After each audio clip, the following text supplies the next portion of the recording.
We are back at it again. I'm not wasting any time right now. It's time to take off the pump cover, the last part of the bicep series as promised. Because we obviously started off with the long head, and then we went to the brachialis, which in my opinion is the real secret sauce.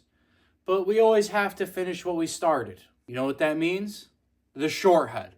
It's the last muscle left in the bicep. And I know like the brachio, radialis, you know, like, okay, I get all that. But that's all basically the brachialis. Just put under that umbrella. It's like anything else. You guys know, if you guys are new here, we are superset supremacists. But we're not just supersetters that take up 8 different machines just for the hell of it, running around. We're very pinpointed. We're very direct. We know exactly what we're looking for, and we nail it out the park every single time. It's like anything else. You have to pay attention to the details. That doesn't mean the details are complex and complicated and only the smartest of smart people are going to be able to understand it. No. Absolutely not. When you start understanding the anatomy of muscles, it starts to become clear like, well, if this muscle is a part of the bicep, then I should probably have exercises that bias that part of the bicep. And that's kind of where I started kind of landing on this type of superset style. You know what I'm saying? So basically all it is on the front end, typically, it's not like a one-size-fits-all rule, especially amongst biceps and triceps because there's a lot of overlap. No matter what, you want to pick more of a compound movement on the front end, and then you want to pick an isolation exercise to follow right after to take that muscle to as close to failure as possible. So you have the compound movement on the front end, needle movement exercise, followed by an isolation, taking that muscle to as close to failure as possible, ideally complete failure by implementing partials. You'll probably see it here in a second. Nonetheless, this is the way we like to work out here. Not for any other reason, it's a proven system. Who it's proven by? What paper study do you have? None. Me. I'm the paper study. And the people that have gone and decided to go under my way of doing things have also seen incredible results. Am I surprised? Not at all, because this way of lifting is excruciating. As you guys know, I've been rocking out the 2-a-days. I created a brand new program for myself. Before we get into the superset, it's only gonna take 30 seconds. Just chill out. I'm excited about this. I created a brand new program to where my goal, like right now, I'd say like for sure I'm in decent shape. I'm relatively strong. You know, I'm decently athletic, nothing crazy. But what if I could touch elite levels in all of these areas? But without it taking up my entire life. You know what I mean? Doing 3 months of only strength work followed by 3 months of this. No, I want an all-in-one training program, and I don't want it to occupy more than an hour and a half of my day. That's what I'm going for. So you guys should be excited because there's new stuff on the horizon. But in the process, I'm going to teach you guys everything that I've learned and have proven out to be true. Without further ado, let's get into the superset. It is short head time, part 3. Let's finish this up proper. Okay, so we're actually going to start this one off, and don't get mad, but I've been hearing a lot about shoulder mobility stuff. And there's a way of implementing mobility into a muscle building routine. And I'm going to show you guys exactly how to do it. This is why I'm starting off with this, because it is a needle mover. Although more isolation, because it's going to be a single arm movement, you could do something like, you know, like wide grip curls or a preacher curl machine or just a regular preacher curl thing. But I don't have one, so I have to get creative. It doesn't mean that, oh, I don't have the right machine, I can't work out. That is absolute hogwash. So what we're going to do is preacher curls, but single arm. And what I like to do is, and I know you guys can't see, but I have my knee on the ground. And that way I can't actually use momentum, because if I'm doing it standing, it's a lot easier for me to kind of get weight up and be sloppy with it. This way, I can really, really lock into the bicep, but also in a way that's increasing my shoulder mobility. Let's get started.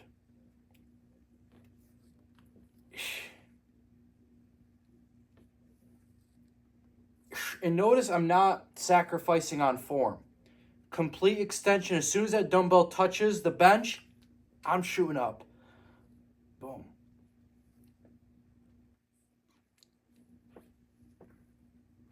And this is the beauty of this movement. I can bring it all the way up, focus on the eccentric, which is building up some serious tendon strength. while putting on some meaty muscle onto the biceps, dude. That's it. That's good. Then I go right into this. No breaks. No breaks whatsoever, especially with stuff like single arm. There's literally no reason besides the fact that you just want to break. Boom.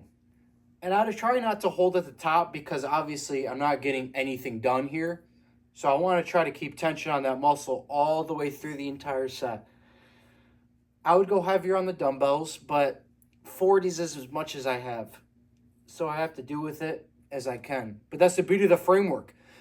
The framework is so tight that it doesn't matter because you're overloading the same exact portion of the muscle by picking movements that bias that specific muscle.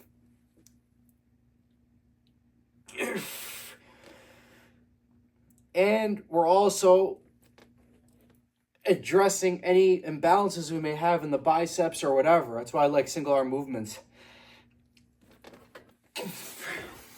All right, superset time. I'm feeling a tad ambitious, but all we're going to do is sit at the edge of the seat, and you can do these standing, okay? Please understand that you can do these standing. Just all you got to do is bias the dumbbell out and then curl up all the way through the entire set.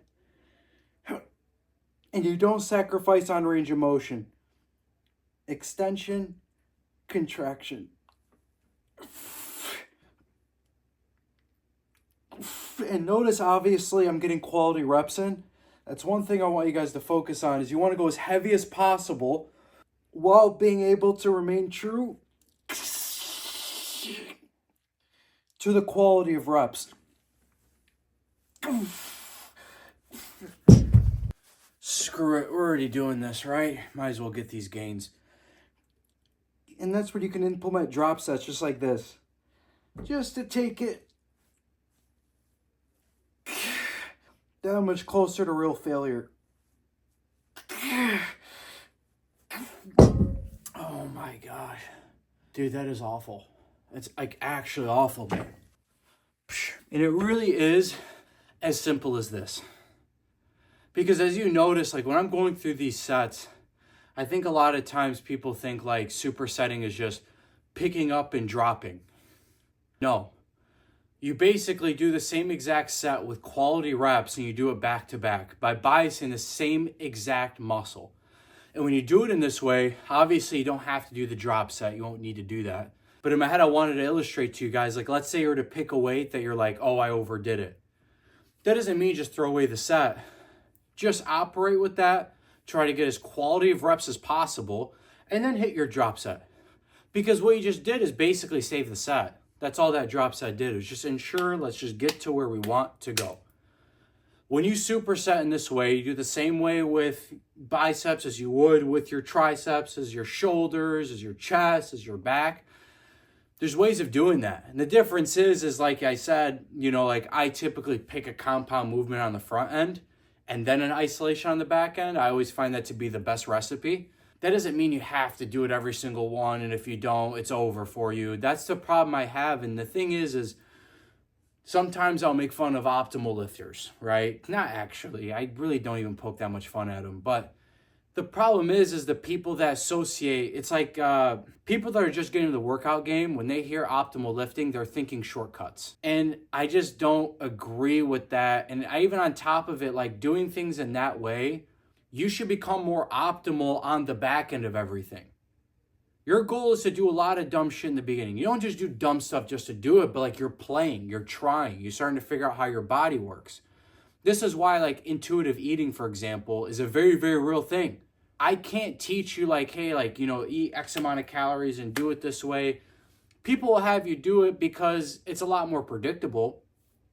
But even guys that I have coached in the past, like my own clients, I even told them, like, when they were coming in, like, he was like, hey, man, I'm just fresh off a cut, was doing 1,300 calories a day or whatever, or 1,500, whatever. Like, I even care about these numbers.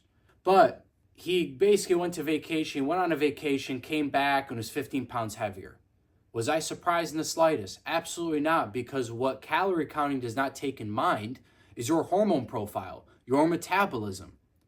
You get what I mean? I don't know how I got on this tangent, to be quite frank, but my point in saying all of this, you don't have to use like paper studies as your complete opinion. You get what I mean? Like when you do things this way, and that's part of the reason why I'm always saying it's like, listen, it's your playbook, it's your formula. Everything that on this page I try to facilitate is you finding your own way of doing things. There are certain fundamental truths that will not change, and those are the things I preach. Training versus working out and exercising. Yeah, it's just a play on words. But training is meant to exert the nerves. You're meant to expend as much energy as humanly possible inside that time you're training. It should be exhausting. It should be tough. It shouldn't feel great. But afterwards, you feel the best you've ever felt. That is what training is for. It numbs out the nerves, and that way we can get that real voice internally versus you having anxiety about things and being worried, and you can just free flow. Like this framework is just my way of doing it because I know it's just proven to work. And it's fun because it requires your time. Like right now in my head, I would already be going to my next set. As soon as I feel fresh enough, that's my goal. I don't have a top stopwatch that tells me 2.5 minutes. I use my internal thermometer. I feel fresh enough to go hit quality reps and quality sets. So I should go. Do I feel like it right now? I could use an extra minute, but I don't need it. I'm doing it because it's comfortable. That's part of the thing you're training with your mind. You're callousing your mind. You're learning how to remain composed, right? Through sets that are just torturous, but you're having composure. You're staying locked in. This is the mission. This is what we have to get done. It really is like, it's uncanny, man. Like the amount of parallels there are to real life. So don't negate that. Regardless, this is the last part of the bicep series. Of course, we're going to have plenty more bicep exercises, tricep exercises. You're going to have so many stuff, dude. Chest, back, shoulders, legs, mobility, all of it. So regardless, I appreciate you guys watching this video, and I hope this is well worth your time. If there's anything you guys are looking for specifically, drop it down in the comments. And if people like those comments, give those a thumbs up. And that way I don't want to make a video on it. As always, I love y'all, man. Uncle Rami out. Peace. Part of the issue is I have pretty low ceilings, and that's actually cap. I do have low ceilings, but I don't feel like adjusting the tripod 85 times.